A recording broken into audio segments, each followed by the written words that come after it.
Salut tout le monde, bienvenue dans la cave du mix, j'espère que ça roule pour vous, moi ça va super, j'ai une patate d'enfer mon pote. Qu'est-ce qu'il y a mon pote? Ah, le Vince démoniaque qui revient. Oh, et alors? T'étais pas prêt, c'est trop tôt dans l'année, c'est ça? T'inquiète pas, je suis pas prêt de partir mon pote, je suis pas prêt de partir. Qu'est-ce que c'est que ce bordel? Va te faire foutre! Je suis dans ma cave ici, ok? On va se calmer. Aujourd'hui je te parle du neuf que j'ai surkiffé, sorti le 22 novembre 2023 chez Rue de Sèvres, au label 619, ça coûte 18,90€, c'est Florent Maudou, qui est au scénario, au dessin, à la couleur, à la cover, le mec il est au four, au moins, il fait tout, en fait le gars, il fait tout. Je remercie Rue de Sèvres qui m'a envoyé cette œuvre, parce que j'aurais dit, putain, ça m'intéresse pas mal ça peut être cool, est-ce que vous pouvez m'envoyer? Ah pas de soucis mais c'est toujours un plaisir. Bah c'est toujours un plaisir avec vous aussi, merci quoi en fait. Et j'ai tellement aimé qu'au final... Je me suis acheté la version noir et blanc qui coûte 19,90€ pour le coup, 1€ de plus. C'est quand même pas cher! En tout cas, j'ai kiffé, donc un partout quelque part. Merci de m'avoir fait découvrir cette œuvre, ça me permet d'avoir cette petite pépite en mode noir et blanc de collection. Voilà, on voit le petit vernis sélectif. Ah, ça c'est toujours kiki tout dur chez moi. Hein. J'aime ce genre de petits détails. Et puis dedans t'as un ex-libris de fou qui est sur un papier complètement fou. T'as vraiment l'impression que c'est lui qui l'a dessiné. Et puis bah force est de constater que c'est magnifique en noir et blanc avec nuance de gris. Je sais pas, je m'en rends pas bien compte. J'ai adoré. Voilà, je vais vous dire de quoi ça parle, mais vraiment je tiens à vous le dire. C'est une grosse clacasse. Si tout dans l'année, je m'y attendais pas. Voilà, j'y attendais pas. Mais autant mieux, j'ai envie de te dire. Ça commence très bien. Ça commence très bien. Alors Florent Maudou qui officie au label 619 depuis un petit moment. Hein, vous voyez, depuis les premiers numéros des Doggy Bags. Il a continué après évidemment chez le Reader. Il a évidemment bossé avec Brun qui l'a aidé aussi à travailler sur cette œuvre. Que dire? Déjà Freak Squill, ça c'était sorti avant, donc je sais pas si c'est lié ou intimement lié ou un petit peu lié. Je sais pas. En tout cas moi, je suis un lambda là-dessus. Je n'ai absolument rien lu de Freak Squill. Voilà, absolument rien lu de Freak Squill. Donc je suis un lecteur vraiment qui Bambi qui débarque. Et ben c'est ouf comme tu comprends tout en fait. Et c'est assez complexe, mais c'est même pas assez complexe en fait. Je peux pas dire le mot complexe. C'est assez fourni, assez chargé, mais terriblement limpide quoi. C'est vraiment de l'eau de roche quoi, vraiment. Alors on va commencer par voir de quoi ça parle parce que vraiment ça m'intrigue quoi, tu vois. Tu découvres en fait dans les premières pages que c'est un gars qui s'appelle Funérailles, qui est immortel, qui est à la recherche d'un espèce d'être élu qui va pouvoir les sauver tout simplement du merdier dans lequel ils sont. On se retrouve sur une terre où alors c'est futuriste mais c'est pas si lointain que ça, sur une terre où un épais nuage, un cloud quoi, cloud, Covid, enfin on en parlera évidemment après, s'est posé à la surface et a déboussolé tout le nord de chaque boussole, a empêché les avions de décoller, les voitures, l'énergie. C'est quelque chose qui est très physique si tu veux, mais psychique également, c'est-à-dire que ce nuage apporte son lot quand le ciel se couche de méchanceté, de monstres. Les plantes ont morflé parce qu'évidemment la photosynthèse et compagnie, et puis ben psychologiquement les gens ne voient plus l'horizon parce qu'en fait on est dans une purée de poids constamment et effectivement ça nous amène une espèce de monde, vous voyez comme ça, comme c'est beau, vous voyez déjà comme c'est beau quoi, et ça nous amène à un monde vraiment post-apo, assez pessimiste mais très lumineux. C'est ça que j'ai trouvé hyper intéressant. On va suivre ce mec Funérailles du coup qui va se faire buter dans les premières pages et il va revivre quoi. Tu diras déjà le mec il est quand même cheaté comme gars tu vois. Au final il est là genre ah je me fais vieux, fait chier, je me suis fait avoir, et un jour il va se faire pourchasser avec un gamin qui va rencontrer sur sa route et une famille. Il va essayer de se sacrifier comme ça, ce gamin va le récupérer et il va y avoir un problème avec cet enfant là. Et en fait ils vont se faire pourchasser par des consuméristes. Il me semble que c'est comme ça qu'ils sont appelés. C'est des personnes qui pour eux dans la vie il n'y a que deux personnes, il y a les victimes et les gens qui en profitent quoi. Et effectivement on t'explique aussi que le cloud qui est tombé sur cette planète là, le nuage, le brouillard qui est là, c'est en partie parce que il y a des gens qui ont pompé toutes les ressources de la planète et qui en ont fait qu'à leur gueule et qui sont devenus ultra riches, ultra importants, ultra influents, et c'est ces mêmes gens là qui pourchassent pour rigoler des pauvres victimes qui essaient de survivre à l'extérieur dans le cloud hors des structures et des bases quoi. Donc on va suivre cette histoire de Funérailles qui va rencontrer à la suite de cette altercation avec des consuméristes deux personnes dont Xantia il me semble comme le nom de la bagnole, et Isatis. Voilà. Alors Isatis c'est une nénette qui est hyper charpentée. En fait on va comprendre pourquoi elle est aussi musclée quoi. Et Xantia c'est vraiment une anthropomorphe. Et ces deux meufs là sont chargées elles de récupérer des livres et de les amener à leur base pour conserver le savoir tout simplement. Et ce qui est un point fondamental dans cette histoire. C'est vraiment ça quoi. Et Funérailles voyant ces deux nénettes se débrouiller hyper bien décide c'est peut-être elle qu'il me faut, c'est peut-être grâce à elle que je vais trouver la personne qui va nous sortir de ce bordel quoi. Donc en fait chacun va y trouver son compte. Au début évidemment il y aura un petit peu de réticence et puis au final ils vont devenir amis, ils vont avancer dans cette histoire qui est très très bien posée hein. Le décor est super bien posé, t'as beau rien connaître à l'histoire de Freak Squill, et ben tu t'en fous parce qu'au final tu comprends tout, et je sais même pas à quel point c'est lié, mais tu comprends tout, il y a quand même de l'action, et à la fin t'as envie de lire la suite, parce que c'est un tome 1, je ne sais pas en combien de tomes il y aura, mais en tout cas, tu peux en mettre 1500 mon pote, je te suivrai, parce que oui, il y a aussi ça. Le label 619, en général,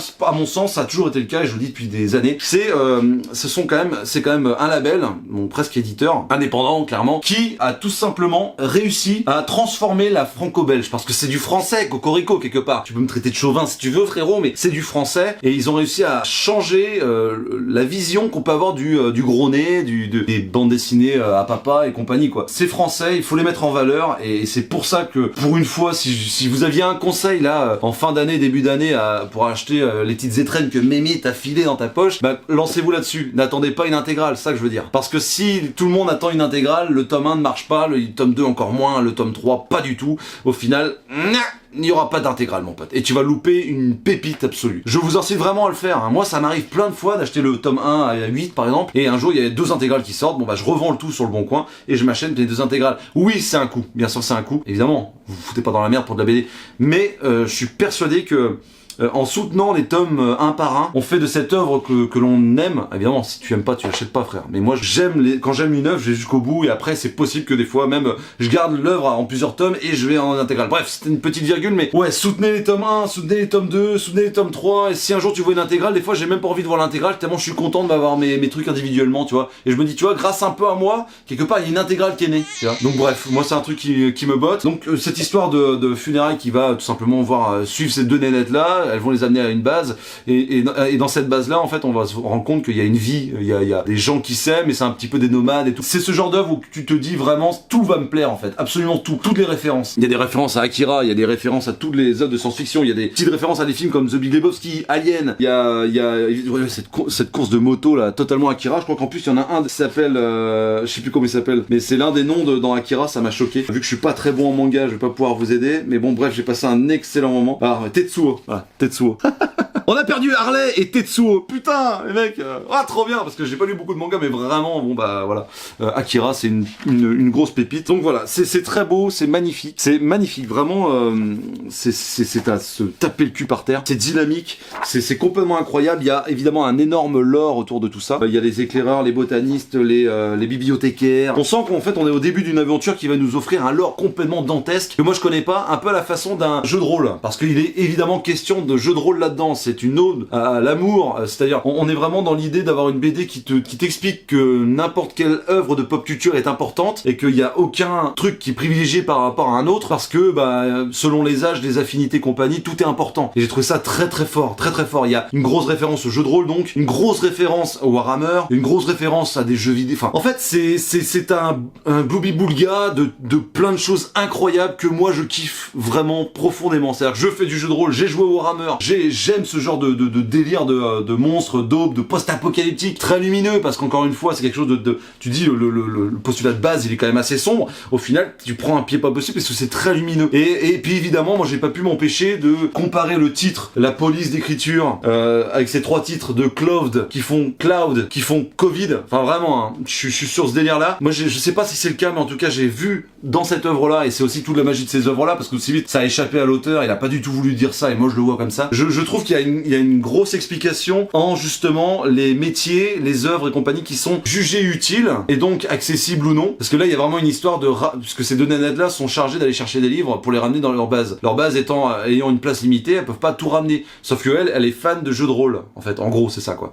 Et je vous en dis pas beaucoup plus parce que je veux pas vous en spoiler trop. Mais du coup, elle est tentée, et du coup, il y a une meuf qui juge si oui ou non c'est bon. Et moi, pendant le Covid, par rapport aux librairies, si c'était un métier qui était utile ou pas, tu vois, et ça m'a fait penser évidemment à tout ça. Le clove, le fait qu'on soit bloqué au sol, qu'on puisse pas bouger, enfin qu'on nous fasse penser que tout ce qui est à l'extérieur est mauvais. Toute cette vision que j'ai trouvé incroyable. En plus de ça, hein, je vous le dis, c'est magnifique. C'est magnifique. Je vous dis, j'achète jamais de bande dessinée en noir et blanc. Rue de Seine me l'a offert, j'aurais pu m'en contenter. Putain, j'ai pris cette version parce que vraiment déjà la cover est magnifique. Mais il y a un vrai travail sur l'édition, il y a un vrai travail. Regardez-moi ça comme c'est beau, quoi. Enfin, vous ferez votre choix, mais jetez un coup d'œil, donnez-lui sa chance. Vraiment, hein, il peut y avoir 500 000 tomes, je vais tous me les prendre, et je pense que j'irai même sur Freak Squid parce que j'ai envie de savoir à quel moment c'est relié, jusqu'où ça va, et ouais, ça m'intéresse de fou. C'est vraiment une œuvre qui m'a bluffé. La fin est mortelle parce qu'en plus de ça, tu t'intéresses pas que à Funérailles, à ce gars-là immortel avec un chapeau breton, tu vois. Tu t'intéresses aussi à Xantia, et tu t'intéresses aussi à Isatis, que j'arrive pas décidément à avoir son nom. Ça fait un trio complètement dingue. Ils croisent d'autres factions,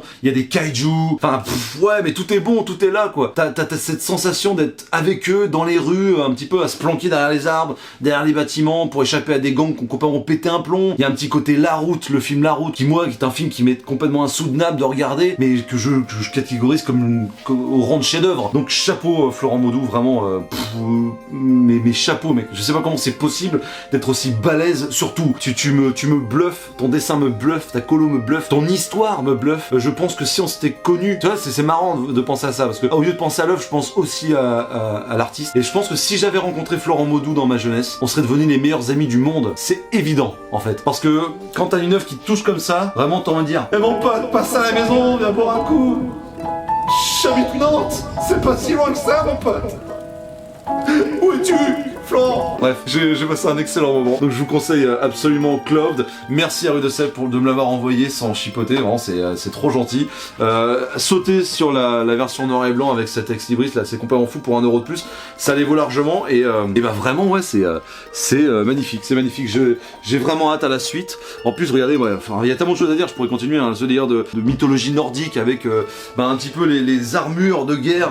J'ai trouvé très viking en fait dans l'idée, les corbeaux, les grands bateaux comme ça, il n'y a rien à acheter, je vous le recommande absolument, c'est d'ores et déjà un coup de cœur, voilà tout simplement. J'attends le tome 2 avec grande impatience. Dites-moi dans les commentaires si ça peut vous intéresser, dites-moi dans les commentaires si vous l'avez lu, si vous êtes complètement hermétique à ce genre d'histoire, je veux absolument tout savoir. Suivez-moi sur Twitter, Insta, TikTok, Threads, Marmiton, enfin bref, j'arrête avec cette blague mais je sais même plus où je suis, tellement je suis partout. Allez suivre Rue de Sèvres, allez suivre le label 619 qui déboîte à peu près tout ce qu'ils font, hein, voilà. J'ai pas les moyens pour tout acheter mais vraiment tout ce qu'ils font, bon bah voilà, je considère qu'à chaque fois qu'ils font quelque chose, j'y vais avec une espèce de mental de dire en disant: allez, t'es pas un putain de pigeon, miss. Ah mais t'es pas un pigeon. Puis au final, bah je lis, je suis là genre: non, c'est trop bien mon pote. Ah.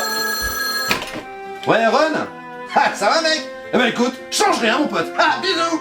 Ouais, c'était Ron, c'est un pote. Bref, en tout cas, moi sur ce, moi je vous fais d'énormes bises, prenez soin de vous et à très bientôt dans la cave.